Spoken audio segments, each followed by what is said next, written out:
Our today's guest is Chef Lata Tandon. Chef Lata Tandon is one of the exemplary women in the food and hospitality industry. She holds 7 world records for her work as a chef and holds multiple certifications in the international cuisine. A true blue adventurer, she also runs a food expedition wherein she travels across the country in her Thar while exploring and cooking the local cuisines with the local ingredients, all by herself in the wild. Welcome to F&B Talks, Lata. It's an amazing opportunity to have you here with us. Thank you. Thank you, Prachi. Thank you for welcoming. Moving on to my first question, Lata. Cooking for a straight 87 hours and a 45 minutes might be as hard as it sounds. And as you did it, I'm so proud and I wish you all the very best for your future endeavors. But I'm sure that there was a lot of practice done and the challenges that you might have faced before achieving this feat. A lot of challenges. I said when I start with it, I see myself, as a woman, as a girl, better that our life is challenged from the beginning itself. We need to, prove ourselves for our anything we want. So cooking was my passion from the childhood. I was into it, but the challenges of the life came along. No? Like family, then getting married, then having a kid, his studies, his responsibilities, and everything. But yeah, that passion stood still. That passion stood still, and I went London, and I went London for the culinary education because I was like, I need a fast forward phase as a woman of 37 years starting passion in 37 years of age. That is a tough thing. Basically, I cannot go with the kids to learn the basic of cooking and all that. So I decided to make a strong move to go out of India for a culinary education. So I did my culinary education from Chef Academy of London. I stayed there for 2 years. That was an emotional challenge. Everything was there, but yeah, I stood strong. And there I made a decision to go for a record because when I walked through Queen's Walk there at London, there was an office of Guinness, and I just a wild thought came into why not to cook? Why not to cook for a record? You know, and that during that I saw a record of longest cooking marathon. Okay. At that time, it was a 48 hours, and for me, 48 hours was okay, possible. And when I gave this idea to my husband and to my brother, they said, "You are crazy. You are crazy. You cannot stand. How can anyone stand for cooking for 50 hours? If you want to break a record, you have to stand for 50 hours." Correct. So I was that idea was totally rejected, but that was into my mind, and I started practicing by myself at London with my instructor, and I started doing gym and all that, and by myself I started meditation and yoga. And again, the next year came. I again proposed that now I'm strong enough, and I practiced, and I can, can cook for 48 hours. Then my husband said, "Again, you're crazy." And now that record was of 68 hours 30 minutes. That Okay. increased, that Yeah. increased. Now the range was completing it by 70 hours. It is impossible. He gone through all the doctors and all that. My brother gone through the doctors, and he said, no, it's not possible for a human being to stand for 70 hours and cook. Correct. It's not possible. It needs a lot of practice, and your body should be like that. So I again practiced, and then I proposed to Guinness for my record that I will be doing it for 72 hours because that was of 68 hours. So I targeted 72, and they accepted that proposal and gave me in January 2019. Okay. And I decided my date on 3rd September 2019 so that I can get a stretch of 6-7 months and I get practice and all that. And I did so. So that was 72 hours, but I broke it by 87 hours, 45 minutes, like 19 hours plus than the previous record. Oh my God, this is just so inspiring in itself. I cannot even imagine standing for 2 hours straight. 87 hours is a milestone, I'd say. Yeah, And it that was too while amazing. cooking. A lot of cooking. Basically, 8 burners were around, and all the knives and stuff were all around, and I was using 8 burners and knives. Wow. Amazing. Amazing. This is like, one cannot even imagine this. So, my next question to you is like, you specialize in multiple international as well as Indian cuisines. So, what was it like to master such diverse portfolio of international cuisine? Also, as a chef, what are the key differences you want to explain between the Indian and the international cuisine? Actually, I'm Indian. Obviously, there is Indian blood into me. Indian cuisine was into my blood, and I explored Indian cuisine a lot. But as you see, that Indian cuisine is a very rustic cuisine, and it doesn't have that plating and finesse and sauces and the versatile stuff. So what I wanted is to give it a new version of mine, so that I can fuse the different stuff of international and Indian. So I decided to go to London, and there I worked in different cuisines. There I Mhm. worked in Italian, there I worked in Chinese, I worked with some Japanese also, I worked in French and English also. So that was a different altogether approach towards international cuisine, and working live with them, it was just not a master class, it was just not an hour or two classes, it was like working for 12 hours with those Michelin levels chefs with their team. So Mhm. it gave me altogether a different experience of working there and then, making mistakes, but learning a lot. And as per you are saying, what's the difference between Indian and obviously the international? Every cuisine have their own, pluses and minuses. Mhm. Like our Indian curries are amazingly tasty, but they are rustic in presentation. If we go to the French and English, they are not tasty, but they look amazing. Correct. So the combine these different flavors and different textures and designings and platings and all that, that attracted me. And I watched MasterChef Australia whole my life. So it was just an inspiration. My favorite chef, Chef Gordon Ramsay, I met there for him for the very first year only. So he was the inspiration going towards the international cuisine, basically. So, from your answer, I really want to ask a question that how major role does food presentation plays? It plays a lot of role. Basically, just now I met some amazing celebrity chefs of India at Food Connoisseur, where you met me. There they said that our Indian cuisine is beautiful, but if we plate it like that, it will sell more. It will Correct. give you a different altogether, the way of selling it, because Mhm. Indian market first sees the selling style of you know the thing. So chef said we have to do the Indian, but giving it an elegant look, giving it a plating look will make that level a bit stronger, and might we can sell more. So this is it. Absolutely.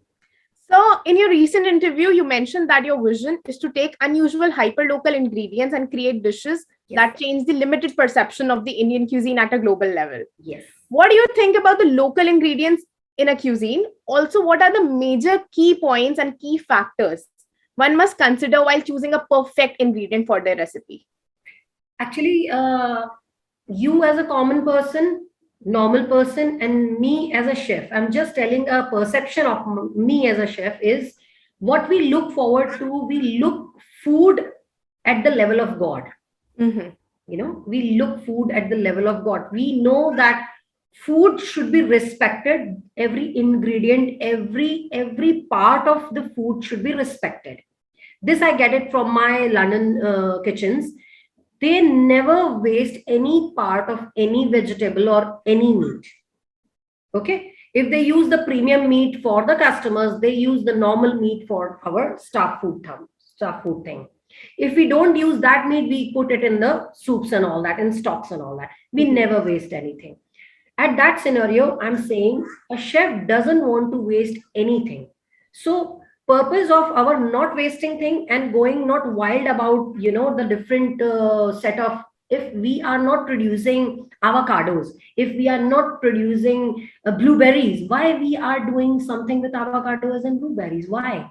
It doesn't need. So what I'm doing is I always target the local and the seasonal stuff Mhm. whatsoever present in today's season. If mango is present today, let's celebrate mango. Why we are going towards strawberry? They are expensive, damn expensive. Why we are going towards them? So in restaurants, in recipes, in everything, we celebrate the local and the regional. And what Correct. you are saying is, I'm going towards the regional one. What I'm doing is, I am a chef from Madhya Pradesh. and Yes. we are full of tribals. We Mhm. are full of tribal areas. What I am trying to do in my expedition, when I go to via Thar and everything, I try to go into the interiors for the tribal and for their flavors and for their cooking styles. So this is what Mhm. I want, is to get people know better the tribal cuisines. As I am a Sindhi person, I'm from my maternal side. I'm a Sindhi one. I'm writing a book over Sindhi cuisine also, because somewhere it is dying. And I'm really, really worried about that stuff. What our kids will gonna eat if we will lose our this legacy. So I'm working over it. I'm working over the tribes. I'm working over the regional and local cuisine, local food, local flavors, so that people should know more about the Madhya Pradesh cuisine also. So it's like that. Absolutely. So I want to ask you, like, as an expert chef in handling some of the biggest kitchen in the hospitality industry, you always look for new ways to delight your customer with food. We would like to understand your take on the recipe development and how do you go about creating authentic recipes? Actually, recipe development depends on region to region. If I'm opening a restaurant in London, what I am thinking, I will very soon. There, I want to make people eat Indian cuisine because they crave for that. You know, Mhm. as if I'm at Indore and I'm seeing that here people are more on the street food version. Okay, so this is region by region division, what I want from my menu. And if I know what I want from my menu, what type of clients I'm going to entertain, that will be easy to develop a recipe, right? So Absolutely. I'm coming from the table to the ingredient. Mhm. Okay, so if I know at London, I need to cook butter chicken, there I want this in the menu, and my recipe should be like that, as the palate of a Londoner, not as a palate of an Indian. Mhm. So this is the steps we used to take during the recipe formation with the ingredient towards the clientele what we are dealing with. So this is what the recipe development and menu development are totally altogether different thing. You know, the Okay. menu is in mind, but recipe should be on table. Mhm. So I look forward like that to promote the recipes and to get into the menu and restaurants. Absolutely. So, would you like to give or share any tips, as you said, to avoid or minimize food wastage in the restaurant kitchen?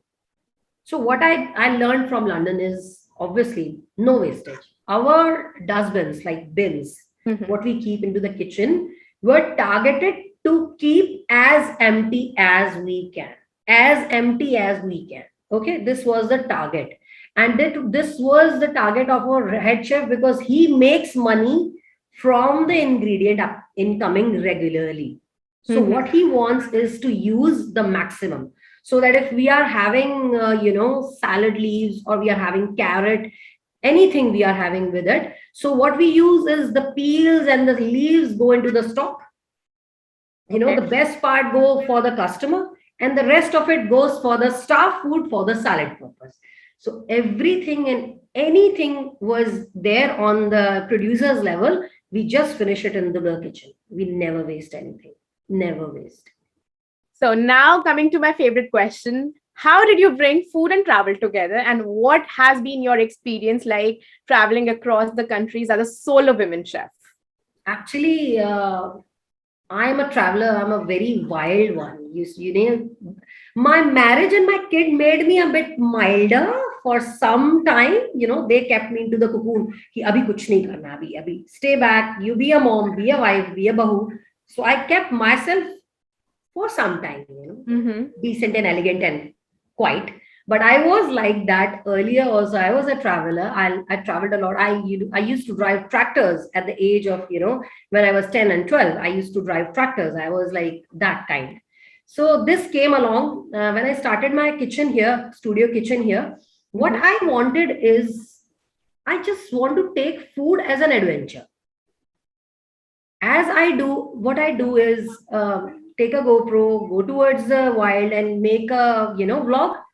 Like that only, I want to share this experience from my kitchen also. I want to vlog from my kitchen, basically. I don't want to cook. I want to vlog from my kitchen. as I vlog for by my, expeditions and all that. And that made me, purchase my 4x4, my Thar 4x4. That's an amazing wild car. It can, go through any obstacle. Basically, I think Thar and me is same. Me and my Thar's personality is same. We are hard, we are tough, we can go through any level, we can, we are not afraid of anything. So this inspiration, that Thar gave me inspiration to be like that and vlog in your kitchen also. Absolutely. Agree to this statement. So, coming on to the last question, I want to know your vision going ahead and any advice for budding restaurateurs you want to give. Actually, my vision ahead is I'm on a book on my Sindhi cuisine, Mhm. and I really want that to be promoted. Like, our younger generation should know what our legacy was, and we have that responsibility to carry it ahead. So this is my first project that is going on. Second project going on is on Thar. I want to go wilder. Wilder means I want to go into the Madhya Pradesh tribes. Mhm. Hopefully, I'll get a collaboration with MP Tourism. I'm trying my best so that I can go through them. If not, I'll go anyways. And the third is I'm searching for an amazing restaurant place at Indore. I really want to make people experience that thing in between the farms, having goat and chicken roaming around like that, and having our own vegetables growing with us, and having a natural table in between the wilds, cooking like a community kitchen and making them eat from us. The customers will be customers, they won't be cooking. They will be enjoying and relishing the atmosphere and everything, but we will be cooking for them like we cook for, for community kitchens, like open Amazing. and all that. So I'm searching for this thing. Basically, I'm on a hunt of a very good land, a green land at Indore. Mhm. So very soon it will be open. Very soon it will be open for Indori people to experience this. Also, any advice you want to give to the budding restaurateurs? I think our industry is very, very amazing for youngsters. If they have, basically, I won't force them this food into anyone. If anybody has that, that fire in them for that food, if they can taste, if they can touch, if they can feel food like that, come into the industry, you will get the response. You will get everything from this industry. So it's an amazing, and as a business point of view, you are seeing how budding our industry is, how amazing our industry is. We are a backbone of our economy. Food is backbone of our Indian economy as Absolutely. well. And for youngsters, if they are looking forward for some good employment option, definitely it's a good thing. And in India also, but better abroad. Indian cuisine is much, respected, much in demand outside India than in India. Amazing, Lata. It was an amazing session with you. We got to know so much about Indian food, about the Sindhi cuisine, and so much about the F&B industry. I just wish you keep inspiring people like you've always done. Thank you, Prachi. Thank you for inviting me. Such a beautiful little interview, but I loved it. I enjoyed it every moment. Thank you for being such an amazing host.